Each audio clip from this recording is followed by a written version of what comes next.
के पहले सोमवार को कर्दमेश्वर महादेव के दर्शन के लिए सुबह से ही श्रद्धालुओं की कतार लगी हुई है। माना जाता है कि जो भी श्रद्धालु कर्दमेश्वर महादेव के दर्शन करता है उसकी सारी मुरादें पूरी होती हैं। मंदिर प्रशासन और पुलिस प्रशासन की ओर से सभी श्रद्धालुओं के लिए उचित व्यवस्था की गई है। पुराण के अनुसार इस मंदिर की कथा इस प्रकार है कि काशी भारत की प्राचीनतम और सांस्कृतिक नगरी। यूं तो काशी में प्रत्येक देवता की पूजा होती है, लेकिन यहाँ के नगरवासियों के लिए प्रिय आराध्य देव भगवान भोलेनाथ हैं, जिनके नाम का जप यहाँ के लोगों एक दूसरे से मिलते जुलते या अपनी किसी भी खुशी को व्यक्त करने के साथ ही हर हर महादेव के जय घोष के रूप में कर लेते हैं।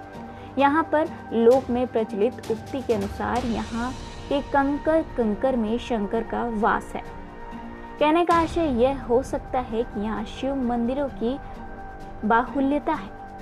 वाराणसी के दक्षिणी शोर पर स्थित कंदवा पोखरे के किनारे बसा कर्दमेश्वर महादेव मंदिर काशी के प्राचीन शिव मंदिरों में बहुत ही महत्वपूर्ण है, जिसका उल्लेख काशी खंड और पंचकोशी महात्म्य में मिलता है।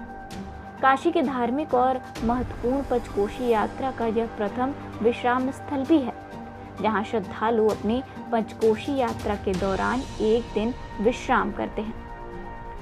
एक कथा के अनुसार एक दिन प्रजापति कर्दम ऋषि शिव की पूजा में ध्यानमग्न थे। तब उनका पुत्र कर्दम अपने मित्रों के साथ तालाब में स्नान करने गया। उसी समय घड़ियाल उनके पुत्र को खींच ले गया, जिससे कर्दम के मित्र भयभीत होकर कर्दम ऋषि के पास गए और उनसे यह बात बताई, लेकिन कर्दम ऋषि इस बात से प्रभावित नहीं हुए। वे ध्यानमग्न ही रहे। ध्यानावस्था में ही वे संसार की सारी गतिविधियों को देख सकते थे। उन्होंने देखा कि उनका पुत्र जल देवी द्वारा सुरक्षित रूप से बचाकर समुद्र को सौंप दिया गया है। समुद्र ने उसे आभूषणों से सुसज्जित कर शिवगणों को सौंप दिया है, जिसे शिवगणों ने शिव की आज्ञा से पुनः यथा स्थान पर पहुंचा दिया। प्रजापति कर्दम ने जब अपनी आंखें खोली तो उन्होंने अपने पुत्र को अपने सम्मुख पाया। इसके पश्चात कर्दम ऋषि के पुत्र पिता की आज्ञा से वाराणसी चले गए।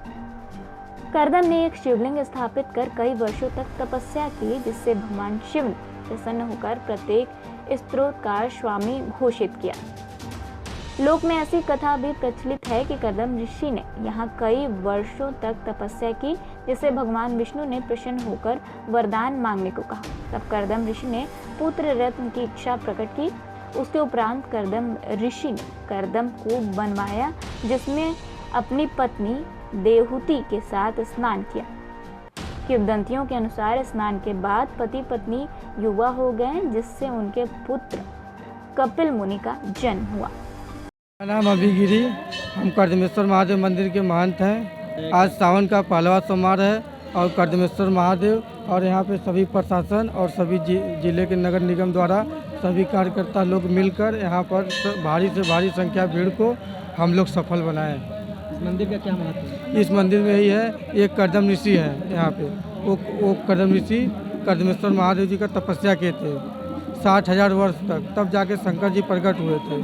फिर उनके बाद वो कर्दम ऋषि के आंसू से ये बिंद सरोवर भरा है, उन्हीं के आंसू से, और इसमें ये 80 नाला से भी जुड़ा हुआ है जी। बात की जाए तो काशी नगरी है, महादेव की नगरी है जी। और श्रद्धालु यहाँ पंचकोशी यात्रा भी होती है। पंचकोशी यात्रा भी जी, यहाँ पे 3 साल में एक बार 1 महीने का पंचकोश लगता है और फिर इसमें साल में एक बार वो शिवरात्रि रहता है और उसमें कम से कम 2 से 3 लाख यात्री लोग आते रहते हैं साल में, जो एक बार रहता है।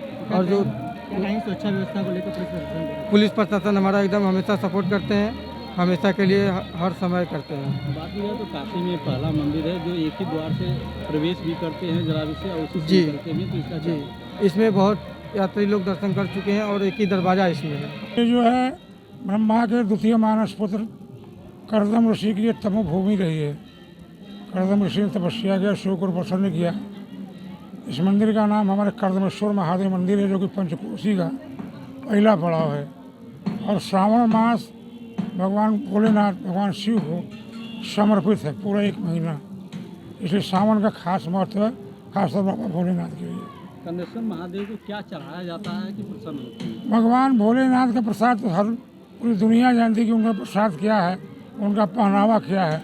भगवान भोलेनाथ को बेलपत्र चढ़ता है, मदार की माला चढ़ती है, धतूरा चढ़ता है, भांग चढ़ती है, दूध चढ़ता है, अभिषेक होता है। इसलिए बाबा भोलेनाथ प्रसन्न होते हैं। खास तौर से ये महीना बाबा भोलेनाथ का जलाभिषेक होता है, जल से बहुत ज़्यादा प्रसन्न होते हैं। इसलिए जल से जलाने से शांति मिलती है। तो बाबा भोलेनाथ का मेन प्रसाद जल है, जलाभिषेक। क्योंकि देखिए बहुत प्राचीन मंदिर है और 11वीं सदी की बताई जाती है, और जो है यहाँ पर यात्रियों का निगाहें नहीं पड़ी, इसलिए काशी की ये विशेष धरोहर मंदिर आज भी सुरक्षित और अपने स्थान पर है। और एक ही सिंगल दरवाज़ा, इसमें बड़ी विडम्बना ही है। खोलने का बहुत प्रयास हुआ इंजीनियरों द्वारा, लेकिन एक मंदिर खुला नहीं, दूसरा सेकंड दरवाज़ा खुला नहीं, क्योंकि इसके ज्वाइंट का पता नहीं चलता है। एक पर एक पत्थर को रखा गया है, एक पत्थर खसकेगा तो मंदिर गिर जाएगा।